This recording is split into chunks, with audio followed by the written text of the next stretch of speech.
साथियों, महापुरुषों के विचार ज्यादा लोगों तक पहुंचने के लिए सोशल मीडिया जैसे फेसबुक, व्हाट्सएप पर शेयर कीजिए। सभी बुद्धिमान और वैचारिक साथियों का great Indian leaders unread book YouTube channel में स्वागत है। साथियों, सबसे पहले मैं सभी महापुरुषों को नमन करता हूँ। साथियों, आज के समय में हमारे लोग महापुरुषों की किताबें पढ़ते नहीं हैं। इसी वजह से उन्हें सही गलत, दोस्त और दुश्मन की पहचान नहीं होती। लेकिन हमारे लोगों को सही इतिहास मालूम होना चाहिए। यही सोचकर मैंने यह प्रयास किया और मैं सफल भी हुआ। साथियों, अब आपको किताब पढ़ना नहीं है, महापुरुषों की किताब में क्या लिखा है सिर्फ सुनना है और देखना है। आप सब मेरे इस कार्य में सहयोग करेंगे, ऐसी मैं आशा करता हूँ।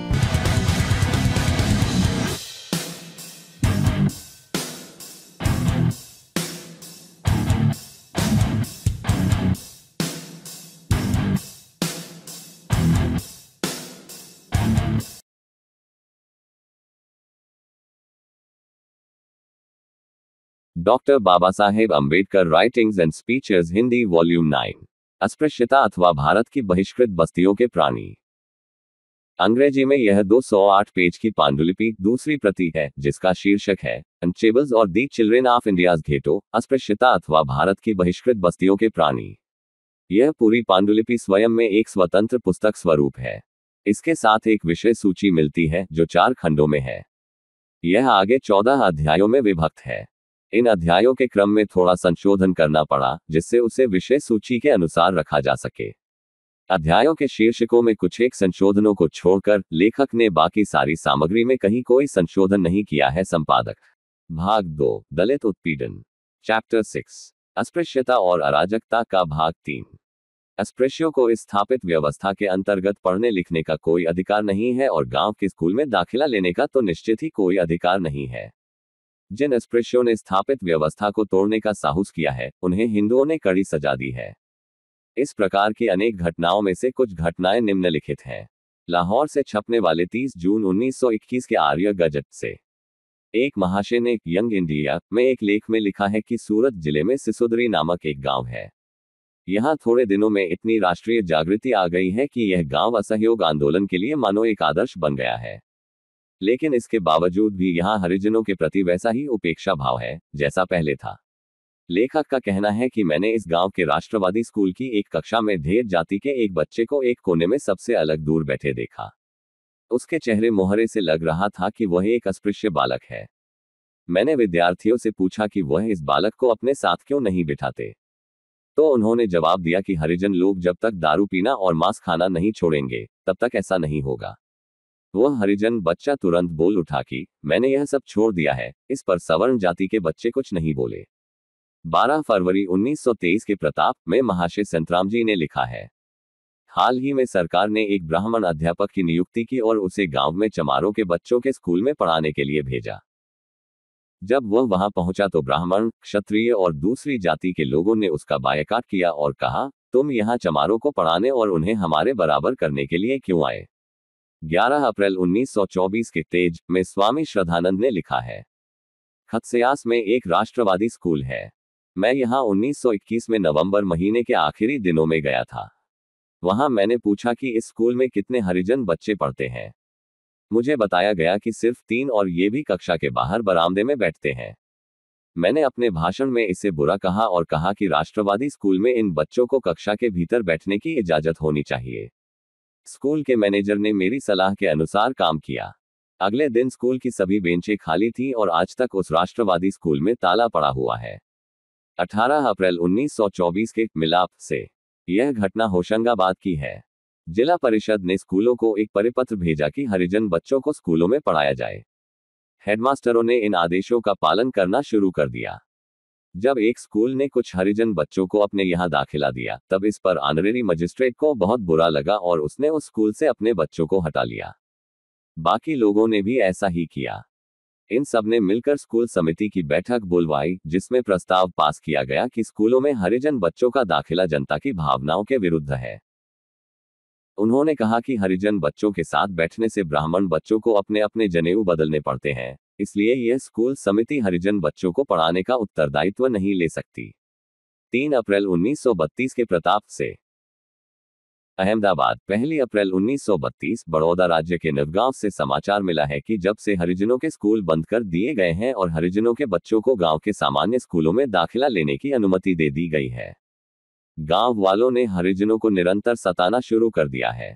बताया गया है कि हरिजन किसानों के भूसे के ढेर जला दिए गए हैं, उनके कुओं में मिट्टी का तेल डाल दिया गया है और उनके घरों में आग लगाने की कोशिश की गई है। जब एक हरिजन बच्चा स्कूल जा रहा था तो उसे रास्ते में मारा पीटा गया और खुलेआम हरिजनों का सामाजिक बहिष्कार किया जा रहा है। हिंदुस्तान टाइम्स के 26 मई 1939 के अंक से खबर है कि जिले में कातीपुर गांव में कुछ लोगों ने एक रात्रि पाठशाला पर हमला कर दिया, जहां किसान और दूसरे लोगों को पढ़ाया जाता था। उन लोगों ने अध्यापक को पकड़ लिया और उससे स्कूल बंद कर देने के लिए कहा, क्योंकि अस्पृश्यों के लड़के पढ़ लिख लेने के बाद बराबरी का बर्ताव करने लगेंगे। जब अध्यापक ने उनकी बात नहीं मानी तो उसकी पिटाई की गई और बालकों को भगा दिया गया। इस संबंध में मैं आखिरी उदाहरण 1935 की एक घटना का दे रहा हूं, जो बंबई प्रेसिडेंसी में अहमदाबाद जिले में धोलका तालुका में कविथा गांव में 8 अगस्त 1935 को हुई थी। बंबई सरकार ने जब सरकारी स्कूलों में अस्पृश्यों के बच्चों को दाखिल किए जाने के बाबत आदेश जारी कर दिए, तब कविथा गांव के अस्पृश्यों ने सोचा कि क्यों न इस आदेश का लाभ उठाया जाए। लेकिन उन पर जो कुछ गुजरी वह निम्नलिखित है। 8 अगस्त 1935 को कविथा गांव के अस्पृश्य अपने 4 बच्चों को स्कूल में दाखिल कराने के लिए ले गए। इसे देखने के लिए स्कूल के चारों तरफ बहुत से सवर्ण हिंदू जमा हो गए। दाखिले की कार्यवाही शांतिपूर्वक संपन्न हो गई और कोई अप्रिय घटना नहीं हुई। लेकिन अगले ही दिन गांव के सवर्ण हिंदुओं ने अपने अपने बच्चों को उस स्कूल से हटा लिया, क्योंकि वे नहीं चाहते थे कि उनके बच्चे अस्पृश्यों के बच्चों के साथ पढ़े और उन्हें छूत लग जाए। उसके कुछ दिनों के बाद एक ब्राह्मण ने 13 अगस्त 1935 को एक अस्पृश्य को मारा पीटा। उस गांव के कुछ अस्पृश्य लोग उस ब्राह्मण के खिलाफ मजिस्ट्रेट की कचहरी में फौजदारी की शिकायत लिखवाने के लिए धोलका पहुंचे। जब हिंदुओं ने देखा कि अस्पृश्यों के घरों में पुरुष वर्ग नहीं है, तब उन्होंने उनके घरों पर हमला बोल दिया। वे सभी लाठी, भाला और तलवारें लिए हुए थे। हमला करने वालों में सवर्ण हिंदुओं की औरतें भी थीं। उन्होंने अस्पृश्य बूढ़ों और औरतों को मारना पीटना शुरू कर दिया। इनमें से कुछ तो जंगलों में भाग गए, कुछ अपने दरवाजे बंद कर अपने अपने घरों में छिप गए। इन हमला करने वालों ने उन अस्पृश्यों पर अपना गुस्सा उतारा, जिन पर उन्हें अपने बच्चों को गांव के स्कूल में दाखिला लेने के मामले में अगुवाई करने का शक था। उन्होंने उनके दरवाजे तोड़ डाले और जब उन्हें वे लोग नहीं मिले, तब उन्होंने उनके घरों की छतों की खपरेल और धन्नियां तहस नहस कर दी। जिन अस्पृश्यों को मारा पीटा गया था, उन्हें अपने उन सगे संबंधियों की चिंता थी, जो धोलका गए हुए थे और जो अब लौटने वाले थे। जब सवर्ण हिंदुओं को यह पता चला कि धोलका से वे लोग लौटने वाले हैं, तब वे झाड़ियों में छिपकर बैठ गए। जैसे ही एक अस्पृश्य औरत को इस बात का पता चला, वह रात के अंधेरे में छिपकर गांव से बाहर निकल गई।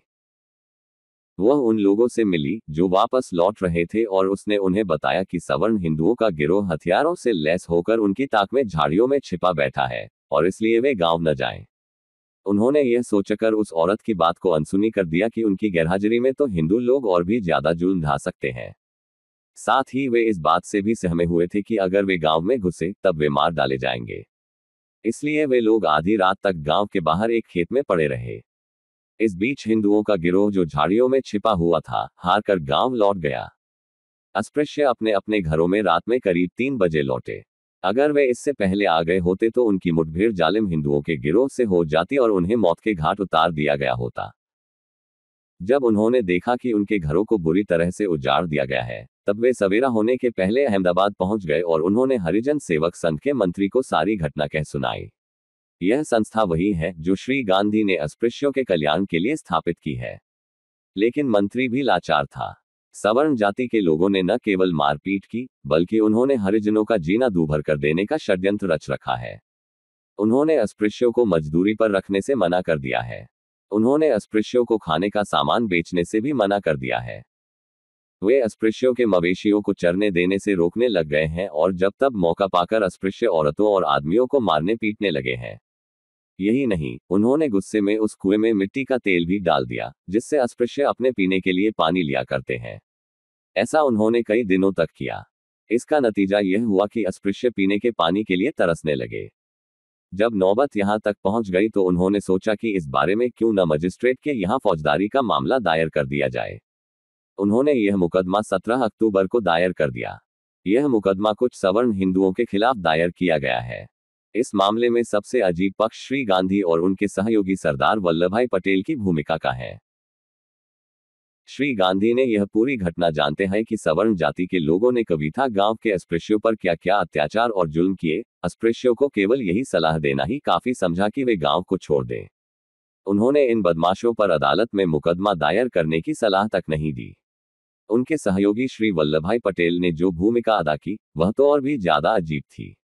वह सवर्ण हिंदुओं को यह समझाने कविता गए कि वे अस्पृश्यों पर जुल्म न करें, पर उन्होंने पटेल की एक न सुनी। इसके बावजूद इस व्यक्ति ने अस्पृश्यों की इस बात का विरोध किया कि उन लोगों पर मुकदमा दायर किया जाए और अदालत से उन्हें सजा दिलवाई जाए। उनके इस विरोध के बावजूद अस्पृश्यों ने शिकायत दर्ज कराई, लेकिन उन्होंने अस्पृश्यों पर इस बात के लिए दबाव डाला कि वे सवर्ण हिंदुओं के विरुद्ध की गई इस शिकायत को उनके द्वारा यह भरोसा दिलाने पर वापस ले ले कि वे उन पर अब आगे ज्यादती नहीं करेंगे। लेकिन अस्पृश्य इस समझौते को कभी भी लागू नहीं करा सके। अस्पृश्यों ने अत्याचार को भोगा और श्री गांधी के मित्र श्री वल्लभभाई पटेल की सहायता से अत्याचारी साफ साफ बच गए।